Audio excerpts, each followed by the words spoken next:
उहाँ दाइले चलाएर आउनु भएको हो, चलाउनु गएको थियो। कस्तो लाग्यो दाइ? एकदम राम्रो छ। राम्रो छ, केही प्रब्लमहरू त छैन नि? अहिले त त्यो पहिला त ढ्याक ढ्याक ढ्याक ढ्याक हान्थ्यो, अहिले एकदम राम्रो क्लियर भएको छ। यसको लागि सबैजनाहरू यहाँ जमिरहरू सब मोटरसाइकलहरूसम्म आएर सबैजनाले सेवा लिदिनु होला भन्न चाहन्छु म। एकदम राम्रो राम्रो भयो। यो अवश्य तपाईँहरू यो भिडियो चाहिँ हेर्नु होला होइन। यसमा कस्तो भइरहेछ भने जस्तो तानेर अनि ढाक ढाक ढाक ढाक स्टार्ट गरेर राखेपछि नि ढाक ढाक ढाक साउन्ड आइरहेछ क्या। अनि जब कस्तो भइरहेछ, क्लचले समात्यो भने आउँदैन, क्लच छोड्यो भने ढाक ढाक साउन्ड आइरहेछ। प्रायः जस्तो यामाहाको बाइकमा यस्तो प्रब्लम आउँछ। यो किन यो साउन्ड आयो होइन, म तपाईँलाई देखाइरहेको छु। यो क्लच हाउजिङ भन्छ क्या, यो यसरी धेरै हल्यो भने नि यो धेरै खटखट खटखट खटखट साउन्ड आउँछ। यसले के खराबी गर्छ, यसरी बाइचान्स चलायो भने नि यसको क्लच प्लेट पनि छिट्टै बिग्रिन्छ अनि बाइकको पनि बेरिङ यहाँको यसरी धेरै चलायो भने यहाँको बेरिङ पनि बिग्रिन्छ। यो यहाँनिरको बेरिङ पनि बिग्रिन्छ। अनि त्यही भएर त्यस्तो साउन्ड आएको छ भने यो लेथमा लगेर बनाउनु पनि मिल्छ। नयाँ चेन्ज गर्नु भने महँगो पर्ने जान्छ, यो लेथमा लगेर यो बनाउनु मिल्छ। यसरी हलिरहेछ यो बनाउनु मिल्छ। अनि अरू कुरा के भएछ, यसकै कारणले यो क्लच प्लेट पनि डढिसकेछ। यो पुरै यो डढिसक्यो, यहाँ हेर्नु होला यो पुरै क्लच प्लेटहरू डढिसकेछ। जस्तो कि अघि यो हलिरहेको थियो, हाउजिङको घटघट घटघट साउन्ड आइरहेको थियो। हामीले फाइनली यो बनाएर लिएर आइसकेछ। हल्दा पनि हल्दैन होइन। अब यति गरेपछि यो साउन्ड प्रब्लम सल्भ हुन्छ। अनि त्यसपछि यो अब यहाँ एउटा वासट हुन्छ होइन, यो हालिरहेको छु। यो हालेपछि यो वासट हालेछ होइन, हाउजिङ हालिदिने हो टक्कै। त्यसपछि यो वासट हाल्ने हो। वासट हालेपछि अनि त्यसपछि यहाँको यो अब चल्छ अलिक, त्यही भएर चेन्ज गरेको छैन। खासै त्यस्तो के छैन। यो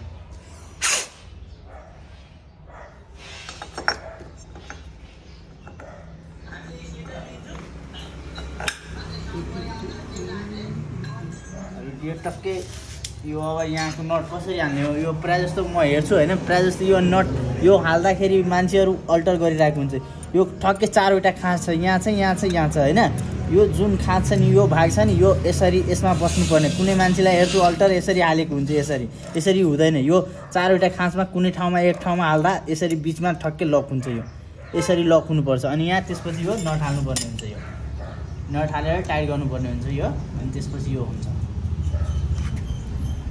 यो नट टाइट गरिरहेछ होइन हामीले। यो पुलर लगाएर टाइट गर्नुपर्छ। कुनै ठाउँमा त फेरि पुलर नभएपछि त्यतिकै ठोकठाक गरेर खोल्छ, टाइट गर्छ। त्यसरी हुँदैन। मजाले पुलर जुन काम गरिरहेको छ त्यसको लागि पुलर चाहियो काम गर्नको लागि।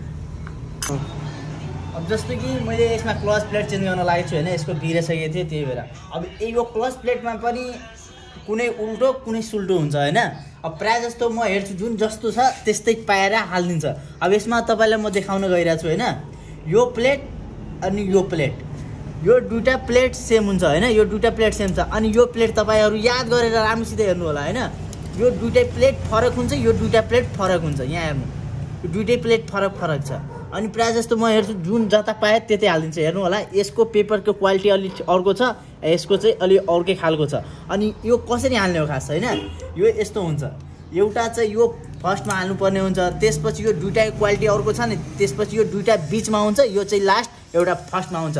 जुन यो पेपर अलि अर्कै खालको छ, यसको अर्को छ। यो अलि हार्ड खालको पेपर छ होइन, यो अलि अर्को खालको पेपर छ। त्यही भएर यो अब हेर्नु यो कसरी हामीले हाल्ने, यो वाला फर्स्टमा हामीले हाल्ने हो। यो त्यसपछि जस्तो कि हामीले क्लच प्लेट हालिसक्यो होइन, यसमा पनि उल्टो सुल्टो हुन्छ होइन। यो कोर भएको छ नि, यो कोर भएको बाहिर हुनुपर्ने यो। अनि त्यसपछि फेरि कन्डेन्सर प्लेट लिने हो यो। अनि यो कोर भएको बाहिर चाहिँ राख्नु होला। साइन युनिकर्नहरूमा यसरी हाल्छ, यिनीहरू पल्सरमा यो एफजेडहरूमा यसरी हाल्ने हो यो। अनि त्यसपछि यो क्लच प्लेट हाल्ने हो। यो जुन अर्को खालको पेपर देखिन्छ नि, जुन बिचमा पर्छ फर्स्टमा चेन्ज भएको अर्को खालको पेपर यसको, जुन दुईटै बिचमा बस्छ यो। हजुर हजुर हजुर नमस्ते। त्यसपछि यो कोर माथि हुन्छ होइन, त्यसपछि यो हुन्छ। यो हेर्नु होला, म यतै पाटनतिर छु। यो चाहिँ बाहिर अनि एउटा फर्स्टमा हुन्छ। अलिअलि भइरहेछ। अनि त्यसपछि यहाँ एउटा यो छ ठक्कै यो गेरी छ नि, भित्र बुस हुन्छ, लामो बुस रड भन्छ होइन। अनि यो गेरी हुन्छ, गेरी यहाँ हाल्ने यसमा। अनि त्यसपछि यो प्रेसर प्लेट यो भइसकेर खाँचमा यो लकमा बसेन भए घुम्छ यो मजाले अहिले राम्रोसित बसेछ यो त्यसपछि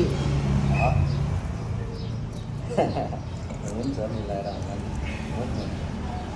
हुन्छ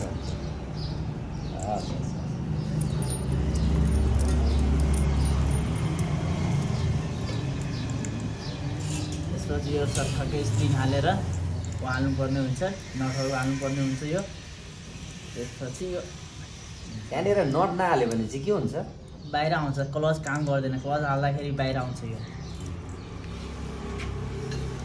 जस्तो कि हामीले यो सबै टाइट गरेपछि यहाँबाट क्लच कसरी काम गर्छु म देखाउँछु यो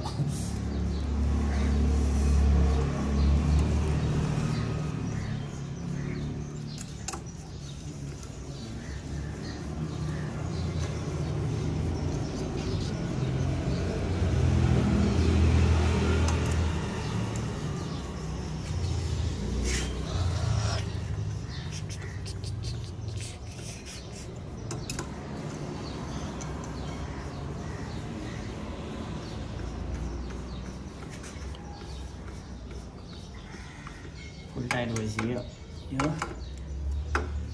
क्लच कसरी काम गर्छ हेर्नु होला तपाईँ यो हामीले क्लच लिन्छु त यो हेर्नु तल माथि भइरहेछ होइन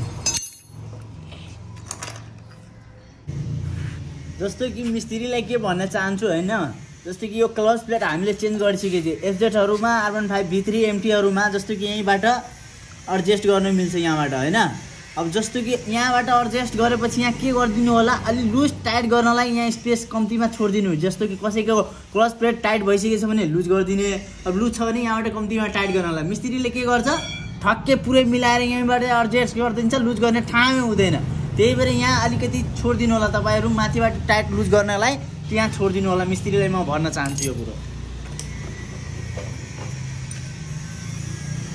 कि कम्तीमा कसैको क्लच टाइट भएपछि त्यहाँबाट लुज गर्न पाओस् भनेर हेर्नु पनि भइसकेछ होइन यो भइसक्यो अब हामी फिट गर्न लागेको साइड फिट गरेर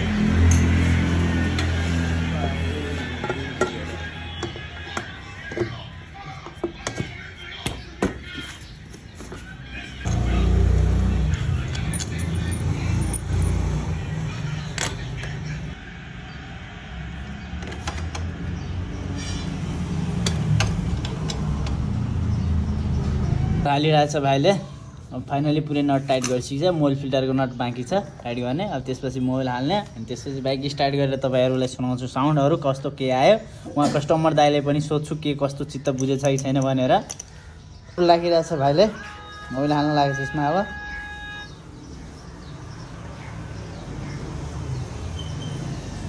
फोटो त यसमा त के आउँछ र त्यसमा त्यसको जुमिङ चाहिँ राम्रो छ टाइट गरिसकेको छ अब बाइक हामीले स्टार्ट गर्छौँ कस्तो के आयो साउन्ड सुन्नु पऱ्यो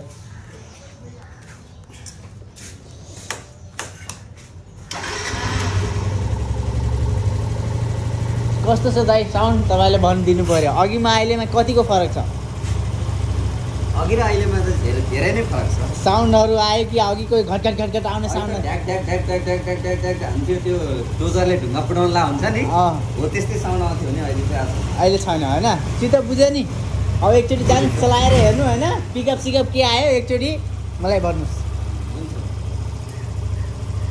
यस्तै भिडियोको लागि मेरो युट्युब च्यानलबाट हेरिराख्नुहुन्छ भने फलो गरिदिनु सब्सक्राइब गरिदिनु होला फेसबुक पेजबाट हेरिराख्नुहुन्छ भने फलो गरिदिनु होला धन्यवाद फाइनल भइसकेको छ यो बाइक रेडी उहाँ दाइले चलाएर आउनु भएको हो चलाउनु गएको थियो कस्तो लाग्यो दाइ एकदम राम्रो छ केही प्रब्लमहरू त छैन नि अहिले त त्यो पहिला त ढ्याक ढ्याक ढ्याक ढ्याक हान्थ्यो अहिले एकदम राम्रो क्लियर भएको छ यसको लागि सबैजनाहरू यहाँ जमिरहरू सब मोटरसाइकलहरूसम्म आएर सबैजनाले सेवा लिइदिनु होला भन्न चाहन्छु म एकदम राम्रो भएको छ अनि पिकअपहरू ठिक छ नि पिकअपहरू सबै ल एकदम ठिक छ त ल यस्तै भिडियोको लागि तपाईँहरू मेरो च्यानल पेज फलो गरिदिनु होला युट्युबबाट हेर्नुहुन्छ भने सब्सक्राइब गरिदिनु होला धन्यवाद